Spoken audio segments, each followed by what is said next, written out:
कान के लिए मौत आई है। अरे जो लोग ये कहते हैं मुस्तफा मर के मिट्टी में मिल गए, तो समर रज़वी उनके नालायक, उनके ऐसे नालायक नाहंजार गद्दार बदकार मक्कार लोगों के गाल पे तमाचा रसीद करना चाहता है। आए लोग तुम कहते हो मेरे मुस्तफा मर के मिट्टी में मिल गए, अरे मेरे मुस्तफा की बात तो बहुत दूर की है। मुस्तफा के गुलाम जिंदा है, मुस्तफा का कुरान जिंदा है, मुस्तफा का दीन जिंदा है, मुस्तफा का इस्लाम जिंदा है, मुस्तफा से मोहब्बत रखने वाले उनके गुलाम जिंदा है।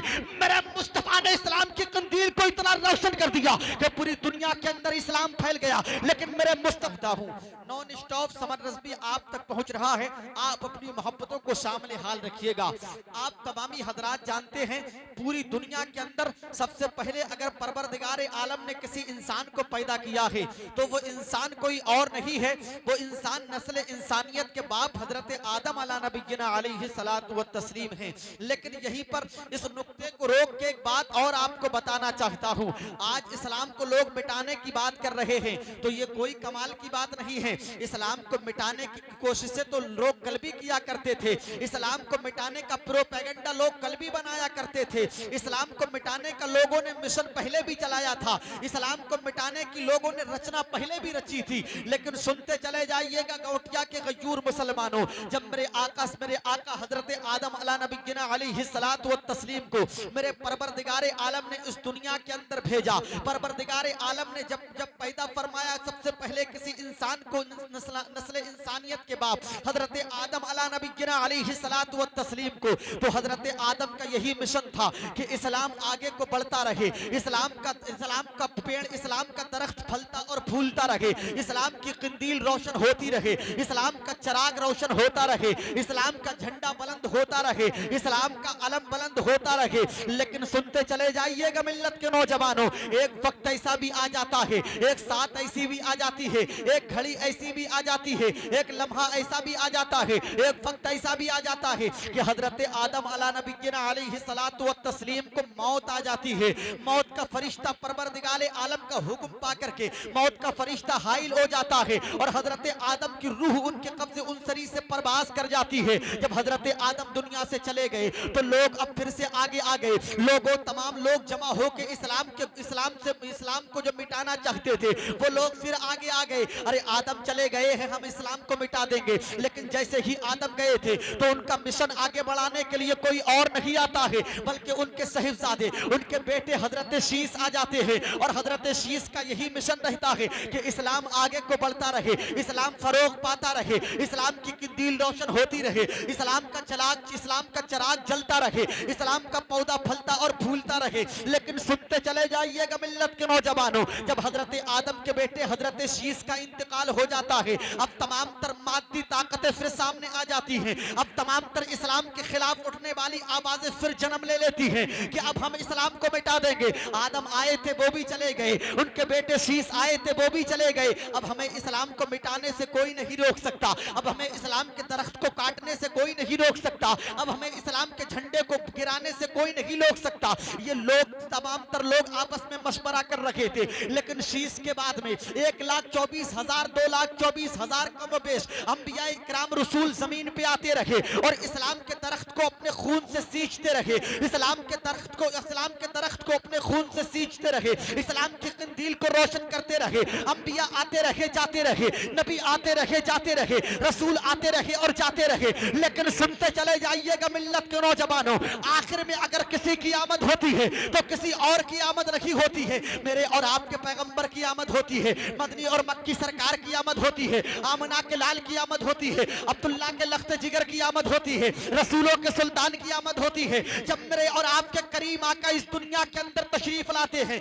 तो मेरे आका करीम सल्लल्लाहु तआला अलैहि वसल्लम ने इस्लाम की कंदील को इतना रोशन कर दिया, इस्लाम के चिराग को इतना रोशन कर दिया, इस्लाम के झंडे को इतना बुलंद कर दिया, इस्लाम को इतना फरोग दे दिया कि मेरे मुस्तफा पैदा तो मक्के की मुकद्दस जमीन पे हुए थे, लेकिन आज पूरी दुनिया के अंदर इस्लाम क्यों नजर आ रहा है? अरे इस्लाम तो आया था मक्के की मुकद्दस जमीन पे, लेकिन 7 समंदर पार करके भारत में कैसे आ गया? तो समर रज़वी आपको बताना चाहता है, अरे मेरे मुस्तफा ने इस इस्लाम की कंदील को और इस्लाम को फैलाने में किसी पर्ची और भाले का सहारा नहीं लिया था, किसी तलवार का सहारा नहीं लिया था, किसी बम और बारूद का सहारा नहीं लिया था, बल्कि मेरे मुस्तफा ने अगर इस्लाम के झंडे को बुलंद करने के लिए अगर सहारा लिया था तो अपने अखलाक का सहारा लिया था, उसने अखलाक का सहारा लिया था। जब मेरे मुस्तफा का हुस्न अखलाक को एक मर्तबे देखता था तो मुस्तफा के कदमों पे गिरता हुआ नजर आता था। सुनते चले जाइएगा मिल्लत के नौजवानों, मेरे मुस्तफा को एक आन के लिए मौत आई है।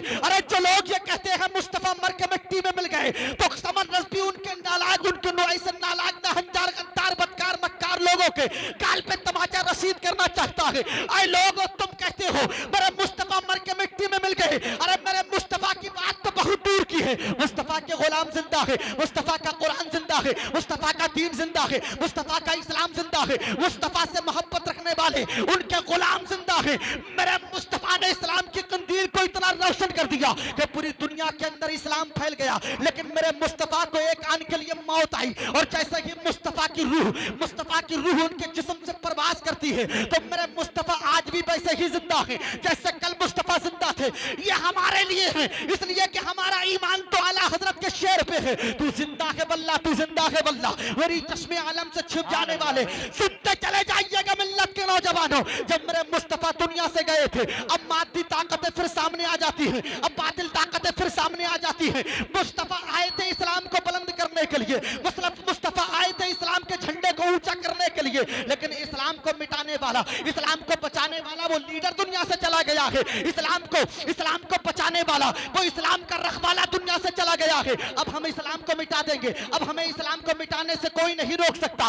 लेकिन जब मेरे मुस्तफा गए थे तो उनके बाद में इस्लाम की कश्ती को सहारा देने के लिए, इस्लाम की कश्ती को कांधा लगाने के लिए कोई और नहीं आया था, बल्कि यारे गार सिद्दीक अकबर आ गए थे। और हजरत सिद्दीक का जब इंतकाल हुआ था तो हजरत उमर फारूक आजम, कौन उमर फारूक आजम?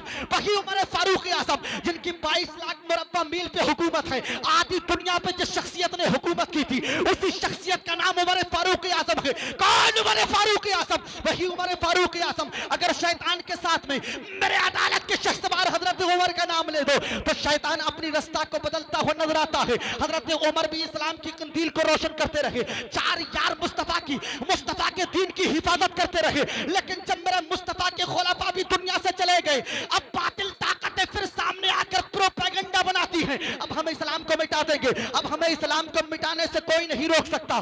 सबसे आखिर में अगर कोई आता है तो मेरे मौलाए कायनात दामाद पैगंबर ज़हरा का शौहर, जिसको जमाना हजरत अली करमल्लाहु वजहुल करीम के नाम से जानती है, मेरे आका मौलाए कायनात के प्यारे शहजादे, जिसको जमाना शहादत के शहसवार हजरत इमाम हुसैन हसनैन करीमैन के नाम से याद करती है दुनिया, वही इमाम हुसैन करबला के रेगिस्तान में इस्लाम की कंदील को इतना रोशन करते हैं।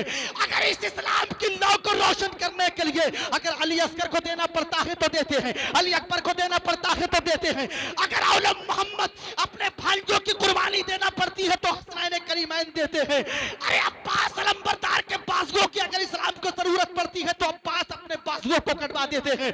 लेकिन इस्लाम के झंडे को बुलंद करने की कोशिशें की जा रही है।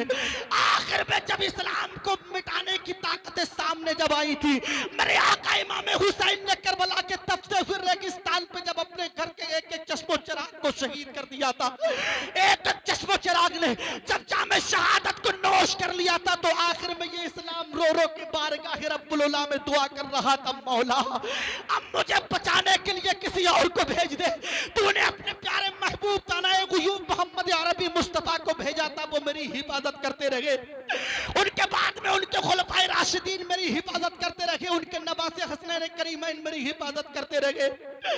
ऐ मेरे मौला, अब पूरी दुनिया मुझे मिटाने की को मेहनत काबिशें कोशिशें कर रही है।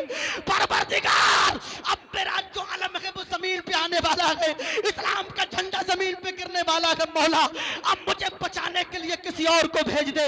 इस्लाम रो रो के बारगाह रब्बुल उला में दुआ कर रहा था। इस्लाम की कश्ती कुफ्र और जुल्म के पहाड़ के नीचे आखिरी हिचकोले खा रही थी। ऐसे आलम में इस्लाम की दुआ परवरदिगार आलम के हुजूर कबूल होती है, जब पूरी दुनिया मिलकर के मेरे इस्लाम को मिटाने की, दीन को मिटाने की कोशिश कर रही थी।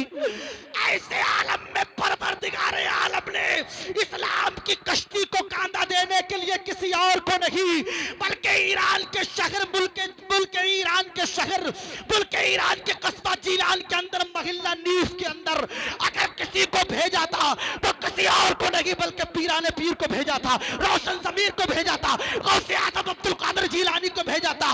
मेरे गौसे आजम ने जब इस्लाम की कश्ती को कांधा दिया था, आज पूरी दुनिया के अंदर इस्लाम का आलम बुलंद होता हुआ नजर आ रहा है। तभी तो किसी ने कहा था पार बेड़े को लगा देते हैं गौसे आजम, पूरी कश्ती को तिरा देते हैं गौसे आजम। बाखुदा ऐसी करामत तो देखी न सुनी, पैर उखले तो जमा देते हैं गौसे आजम। नारे तकबीर, नारे रिसालत, नारे गौसियत, मसलके आला हजरत, उलमाए अहले सुन्नत, खतीब अहले सुन्नत हजरत अल्लामा मौलाना समर रज़वी साहिब क़िबला।